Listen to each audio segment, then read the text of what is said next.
Good morning बच्चों। आज हम वसंत भाग का क्षितिज का हम केद और कोकिला पढ़ेंगे, जिसे माखनलाल चतुर्वेदी ने लिखा है।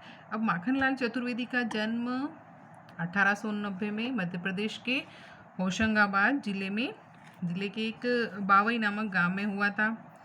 अब 16 वर्ष की उम्र में उन्होंने अपनी आजीविका अध्यापन से प्रारंभ की। तत्पश्चात उन्होंने सक्रिय होकर प्रभा पत्र का संपादन करते करते वे गणेश शंकर विद्यार्थी के संपर्क में आए। चतुर्वेदी जी पर विद्यार्थी जी की देश सेवा का अत्यधिक प्रभाव पड़ा। उन्हीं दिनों उन्होंने एक भारतीय आत्मा उपनाम से ओजपूर्ण राष्ट्रीय कविताएं लिखी। उन्होंने कर्मवीर एवं प्रताप पत्रिका का भी संपादन किया। साहित्य की महान सेवा के लिए सागर विश्वविद्यालय से उन्हें मानद डिलीट की उपाधि प्रदान की गई। भारत सरकार ने पद्म भूषण से अलंकृत किया। 30 जनवरी सन 1968 में उनका स्वर्गवास हो गया। उनकी प्रमुख रचनाएं, अब जो उन्होंने किताबें लिखी वो उनकी प्रमुख रचनाएं हिम किरीटनी, हिम तरंगिनी, साहित्य देवता, युग चरण, समर्पण, माता, वेणु लो गुंजे धरा आदि ये उनकी रचनाएं हैं।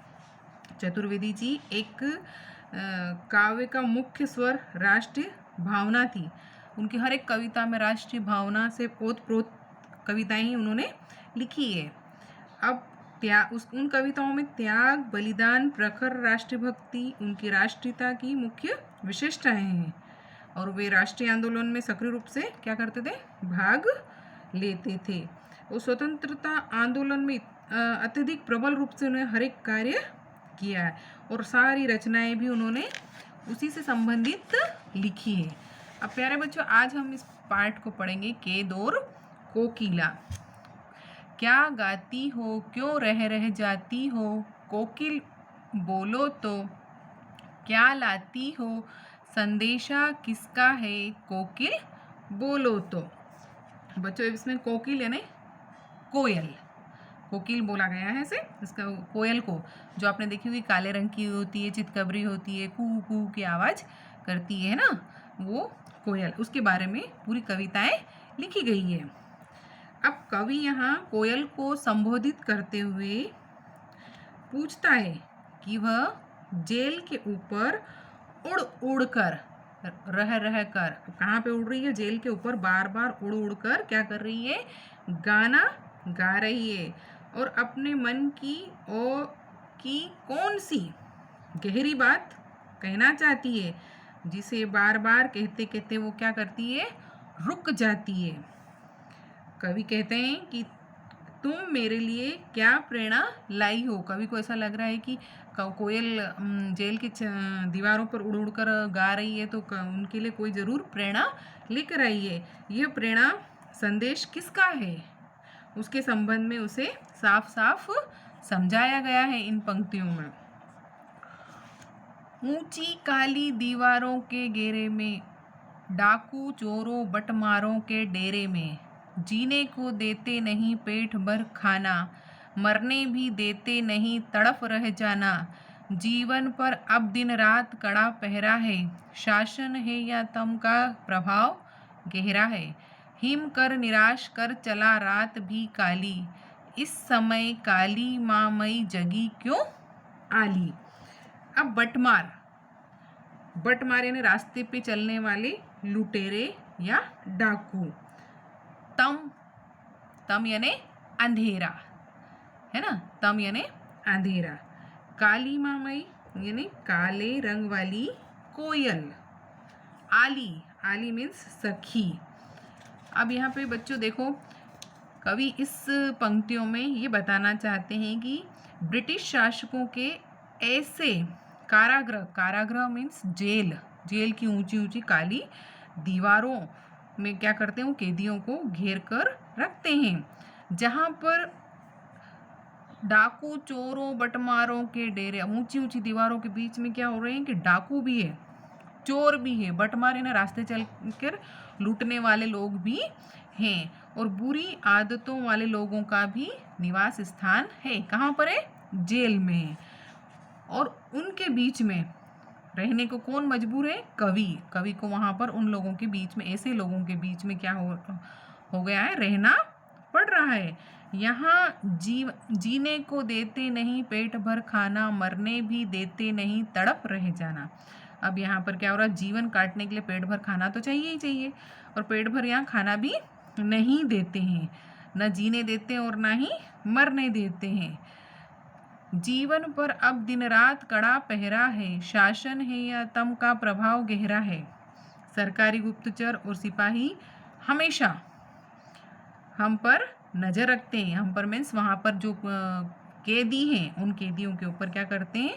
नज़र रखते हो। चारों ओर काली माँ का राज, चारों तरफ अंधेरा ही अंधेरा है, और ऐसा लगता है कि जैसे हीम कर निराश कर चला रात भी काली, मैंने चंद्रमा। अब चंद्रमा भी कहीं पर क्या हो गया है? गायब हो गया है। अतः रात भी घनी काली हो गई है, अर्थात आशा की और प्रेरणा के सभी केंद्र क्या हो गए? नष्ट हो चुके हैं। क्यों हुक पड़ी वेदना बोझ वाली सी, कोकिल बोलो तो क्या लुटा है,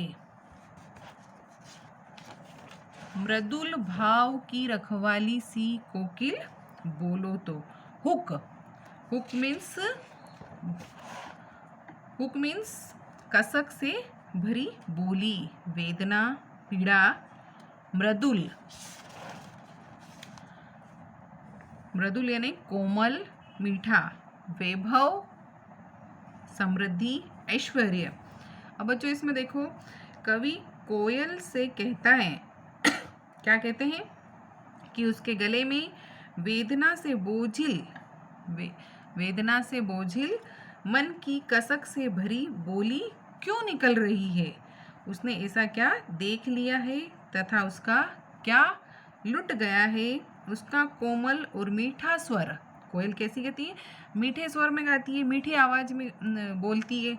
अब उसकी आवाज़ कैसी हो गई? कर्कश हो गई है। तो ऐसा लगता है कि उसे वसंत की मधुर छटा की रखवाली का भार मिला है। फिर वह बताए कि उसकी आवाज़ में इतना दुख क्यों है। क्या हुई बावरी अर्धरात्रि को चीखी, कोकिल बोलो तो किस दावानल की ज्वालाएं है दिखी, कोकिल बोलो तो। अब बावली में पागल, अर्धरात्रि यानी आधी रात को, दावानल जंगल की आग, ज्वाला आग की लपटें। कवि कोयल से पूछता है कि वह इस तरह आधी रात को क्यों चीखी, क्यों चिल्ला रही है वो? क्योंकि कभी भी कोई पक्षी रात में नहीं बोलता है। क्या वह पागल हो गई है? क्या उसने किसी जंगल में लगने वाली आग को क्या कर लिया है? देख लिया है, जिसकी तपन यानी आग से क्या वो भयभीत होकर क्या हो रही है? डर रही है, और अचानक इतनी चीख रही है, चिल्ला रही है। क्या देख न सकती जंजीरों का गहना, हथकड़ियाँ क्यों यह ब्रिटिश राज का गहना, कोल्हू का चरख चूं जीवन की तान, गिट्टी पर अंगुलियों ने लिखे गान, हूँ मोट खींचता लगा पेट पर जुआ, खाली करता हूँ ब्रिटिश अकड़ का कुआं, दिन में करुणा क्यों जगे रुलाने वाली, इसीलिए रात में गजब ढा रही आली। अब बच्चों चरख चू यानी कोल्हू चलाने की आवाज़, गिट्टी पत्थर के जो छोटे छोटे गिट्टी होते टुकड़े करना, बड़े पत्थर को छोटा छोटा टुकड़ा कर देना, वो गिट्टी। मोट यानी कोल्हू का चरसा, मोट कोल्हू का चरसा। गजब, अब गजब क्या ढा रही है? गजब मीन्स गजब ढाना यानी आतंक मचाना। अब इसका अर्थ देखो, जेल में कवि को भयंकर कष्ट सहने पड़ रहे हैं, उसके बारे में कवि ने बताया, क्या देख न सकती जंजीरों का गहना, हथकड़ियाँ क्यों यह ब्रिटिश राज का गहना। उसे अब ये जो हथकड़ियाँ क्या करते हैं, हर कैदी को हथकड़ियाँ पहना रखें। अब वो सारी जंजीरों में बंद है कैदी। अब ये सारे उनको ऐसा लग रहा है कि ये ब्रिटिश राज है, जो अंग्रेजों का राज है, जिन्होंने हमारे देश पर 200 साल तक राज किया और हमारे देश को क्या करा, बर्बाद कर दिया। अब ये ब्रिटिश राज ने क्या करा है कि जितने भी भारतीय हैं, जितने भी कैदी लोग हैं, चाहे वो डाकू, चोर या स्वतंत्रता सेनानी, उन सबको पकड़ पकड़ कर क्या कर दिया, उन्होंने जेल में बंद कर दिया है। अब उन लोगों को हथकड़ियों का गहना पहना दिया है। उसे हथकड़ियों में कैद करके रखा है, किसे, कवि को और दूसरे कैदियों को भी। अब कोल्हू का चरक चूं जीवन की तान, कोल्हू चलाने के लिए बैल की जगह इंसानों को लगा दिया जाता। पहले ज़माने में क्या होता था, चूना पीसा जाता था, पत्थर जैसा होता था, तो उसमें क्या करते थे कि बैल से उस चूने को पीसा जाता था। अब वो बैल की जगह जहाँ बैल का काम होता है वहाँ पर क्या करते हैं, वो उन भारतीय स्वतंत्रता सेनानियों को क्या करते हैं, अंग्रेज लोग काम में लेते और उनका शोषण करते थे। तो ये चीज़ें उसमें बताई गई। गिट्टी पर अंगुलियों ने लिखे गान। अब उन्होंने इतना उनका शोषण किया, उनसे रात दिन काम लेते थे, खाना भरपेट देते नहीं थे और बड़े बड़े पत्थरों को क्या करते थे, तोड़ने का काम बताते थे। रात दिन तोड़ो, भूखे पेट काम करना ही करना, हर भारतीय को ये, हर कैदी को ये काम करना होता था। अब उस तरह से धीरे धीरे करके गिट्टी तोड़ते और ये करते तो भी उनको क्या करते थे, कोड़ों से मारा जाता था। अंग्रेज लोग इस तरह से हमारे लोगों का क्या करते थे, शोषण करते थे। इस प्रकार की अमानवीय कष्ट वो देते थे। कौन देते थे, ब्रिटिश राज, अंग्रेज लोग जो होते थे वो इस प्रकार के अमानवीय कष्ट देते थे। पूरा दिन भर काम करवाते और शाम को खाना भी नहीं देते थे। तो ये सारी चीज़ें उसमें बताई गई है। अब अंग्रेजों ने क्या करा, कवि ने क्या बताया उसमें कि अंग्रेजों के जो खिलाफ जो बातें थी उसको अपने कविता के माध्यम से लिखा है। अंग्रेजों ने कवि के स्वाभिमान को झुकाने के लिए, कवि ने जो बोला कि नहीं मैं ऐसा नहीं करूँगा, मैं अपने देश को आज़ाद करवा करूँगा, अब उनके स्वाभिमान को कि कौन झुकाने के लिए इतनी परेशानियाँ दे रहा है, ये अंग्रेज, ब्रिटिश राज है ना। उन्होंने अमानवीय यातनाएं उनको दी। कोल्हू के बैल की जगह उनसे काम लिया और सारा काम करवाया, है ना। तो ये जो चीज़ हुई है ये कवि के साथ में हुआ है। तो कवि ने उन्होंने उसको क्या करा है कि अपनी कविता के माध्यम से इन सारी चीज़ों को लिख दिया। मोट खींचता लगा पेट पर जुआ, खाली करता हूँ ब्रिटिश अकड़ का कुआं। चाहे भूखे पेट रह जाए कवि, लेकिन फिर भी वो अपने कविता के माध्यम से इस ब्रिटिश राज का क्या कि जो घमंड है, जो अकड़ है, उसको वो क्या कर रहे हैं, खाली कर रहे हैं। कि कविता के माध्यम से भी वो अपने देश में एक स्वतंत्रता की जो आग जलाना चाहते हैं, वो पूरे देशवासियों में ये आग वो जला रहे हैं, ताकि लोग जाग जाए और अपने देश को क्या कर लें, आज़ाद कर दें इन अंग्रेजों से। दिन में करुणा क्यों जगी रुलाने वाली, इसीलिए रात में गजब ढा रही आली। अब जब दिन होता है, हर कैदी को, हर कवि को, जो भी वहाँ स्वतंत्रता सेनानी होते हैं, उन सभी को क्या होता है, एक उम्मीद जागती है कि अब शायद हम यहाँ से बाहर निकल जाएंगे। लेकिन क्या होता है कि वो वापस दिन भी उनके लिए रात के समान ही होता है, क्योंकि अंग्रेज उन लोगों पर इतना जुल्म ढा रहे थे। तो उनके लिए रात और दिन बिल्कुल एक जैसा ही हो जाता है। जो जेल में बंद होता है उनके लिए रात और दिन बिल्कुल एक समान ही लगता है। इस शांत समय में अंधकार को भेद हो रही क्यों हो, कोकिल बोलो तो। चुपचाप मधुर विद्रोह बीज इस भांति बो रही क्यों हो, कोकिल बोलो तो। अब रात का समय है। रात का समय कैसा होता है, सब बिल्कुल शांत होता है, किसी प्रकार का शोरगुल नहीं होता है, सब अपने अपने घरों में होते हैं। अंधकार को बेध रही हो क्यों।